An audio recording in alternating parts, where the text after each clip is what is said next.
Welcome back, and this is our first talk show. Nowadays, many people, especially teens and adolescents, have an excessive passion for the life of celebrities.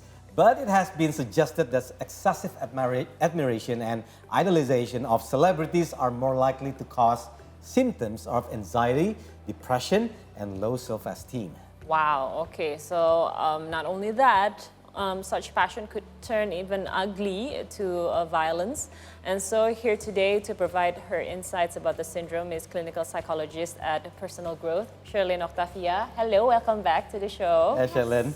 Hi. Sure. All right, so could you please explain more about this excessive worshiper syndrome from your perspective? What are the initial signs of excessive worshiper? Okay, so maybe I'll go first with the definition. All right. Yeah, celebrity worship syndrome is like a term to describe obsessive addictive disorder where someone is overly indulged or interested in the details of his or her celebrity's personal life.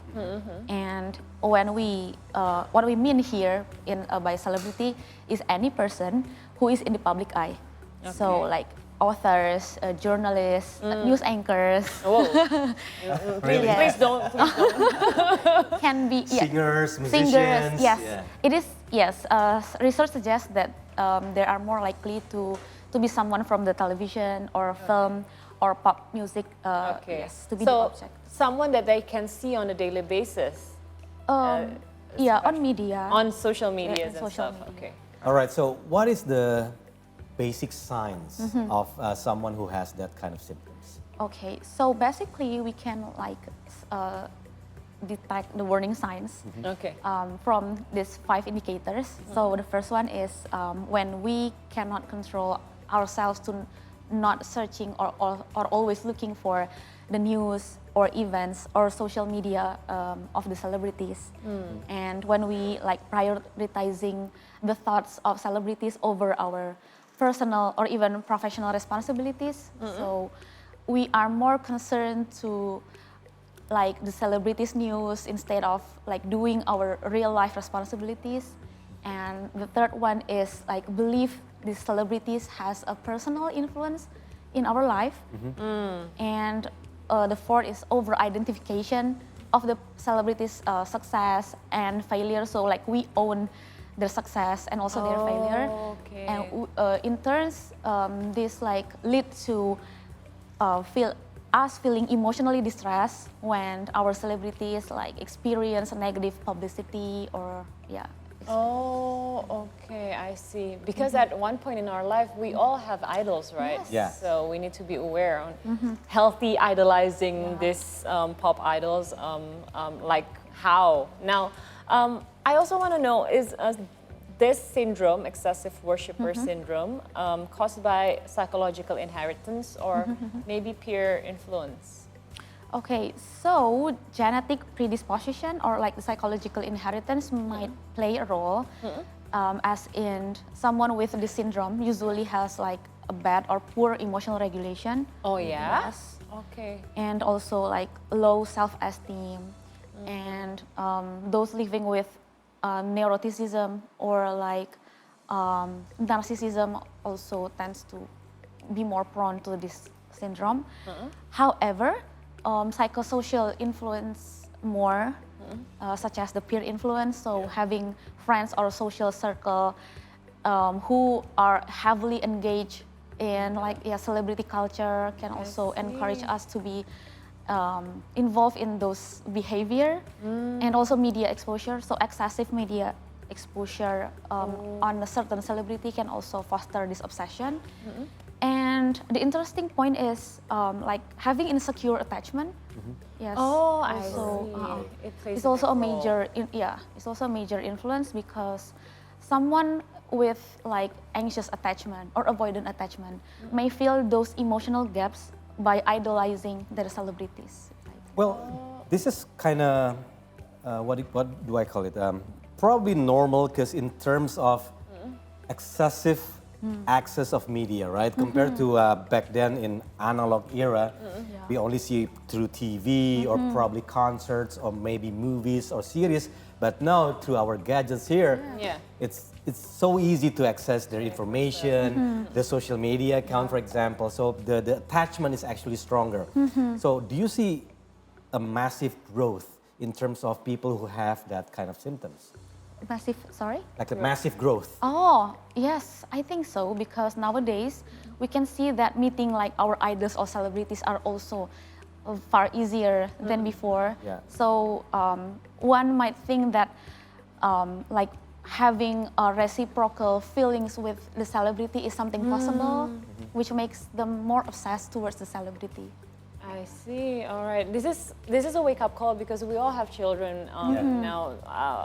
I don't want him to be exposed in the celebrity lifestyle like that. But you know, the access that we have now to their life, and now we've seen these celebrities as people also, right? Like we know them on a personal basis. Feels like we know them. Yeah, right? like we know them. So if we see someone with this this syndrome, how can we help them? And what are the consequences of living it untreated? Okay, so for the first answer, I think having a non-judgmental communication with these people is the key, because many times people with this syndrome often feel like they are not heard or misunderstood. So it is very essential for us to build their trust. So for example, like avoid saying something like, they are just celebrities, why do you care so much about their lives? But we can say like, oh, I see that you care a lot about this celebrity. Like, what makes them so special for you? So instead of like reinforcing their obsession, we try to validate their feelings, and after that we can offer them the emotional support they need. And the most important thing for us to like remind them is sometimes they don't really know how much energy and time spent just by thinking about like their celebrities. So it is important for us to like help them in setting boundaries, healthy boundaries for the celebrity related activities, and yes, encourage them to also engage in a more productive habit. For example, like signing up for a workshop or a class, and also creating new habit. Do other activities, right? Yeah. Yes. Because it's time consuming when you actually just staring on your gadget and engage into this, like probably like a talk or discussion about one idol, for example, because that's happening right now in some groups, especially in the era of K-pop, for example, or girl band or others. So what are the consequences if we avoid to, try to help them or support them to, to make them feel better? Okay. Actually, this syndrome doesn't always like turn people's life upside down, as in giving like negative impacts, because there's also some like positive impacts. Such as increased motivation or like positive lifestyle changes. For example, like they can be more dressed up or style like their favorite celebrities. But Becoming more stylish. But then it does have like negative impacts in some aspects of life. So for example, their social life. Someone with this syndrome usually tend to like avoid in-person event or in-person social event in favor of attending like online celebrity-related activities such as live streams. And back in the days, we don't have that. You don't have that. We didn't have that. So they are more afraid of like meeting or building real relationships in like real life. And in terms of like personal well-being, someone who is too obsessed with the celebrities may also feel like more anxious, more distressed when like bad news or bad publicity arise about this. Okay. And they may also like judge themselves based on like the criteria of celebrity, like they want to look or to appear more like their favorite celebrities. Oh, I see. Okay. Because You know, speaking from my experience, I also have someone that I really look up to. I mean, I have an idol ever since I was a teenage girl. But I look to his career as in, I have to save up, I have to be successful because I want to see his shows. Yeah. Because he would never perform here in Indonesia. I see it that way. I think. Yes. Oh, okay. Tom York. And I'm gonna see him in November. But I took that as a challenge because I know that this guy would never come to Indonesia. So I think I have to have enough savings. But this. To me, this is positive. This is something that I really want to do in my life. But basically, everything surrounding my life is surrounding around Radiohead and Tom York. But I want to know, because this is very unhealthy, are there any specific treatments for this syndrome? Because we don't want to overdo it when we really like someone or a group. Well, that's true. But actually, this syndrome is not like a formal diagnosis of mental disorder. So it's more like a pop psychology terminology for us to understand like today's phenomenon. But still, like there are treatments that can be effective because this is rooted in like obsessive and addictive behavior. So common approach is something like, we can go more conventional, like using the cognitive behavioral therapy or CBT approach. So we help them to recognize and also restructure like their maladaptive beliefs about the celebrities and their role in their lives. Yes, and also like help them to have like support groups to share like the same experiences, and to normalize their feelings, and also having or providing alternative support, social support. I see, because I had that post-concert syndrome. Post-concert syndrome. Yeah, did you know about that? Because, No, I just, okay. Because I went to see them in 2016, and after the show, I feel like, oh my gosh, when will I see them again? Okay. And I don't know. At that time, I feel, am I a healthy person mentally? Because I feel so down, because the thing that I really want to do, I already did it. I already went to the concert. So I was looking forward to another concert, that sort of things, because, somehow you have this ups and downs in adoring someone. So you need to approach it in a very healthy way.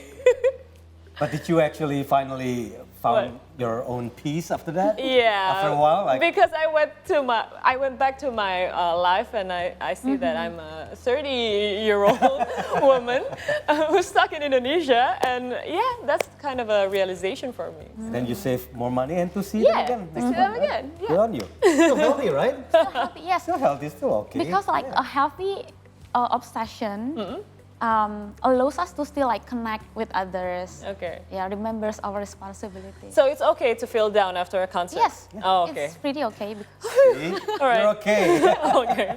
All right, last question. So how to improve awareness of celebrity, worship syndrome? Yes, of course. The first one is like through educational content or from social media.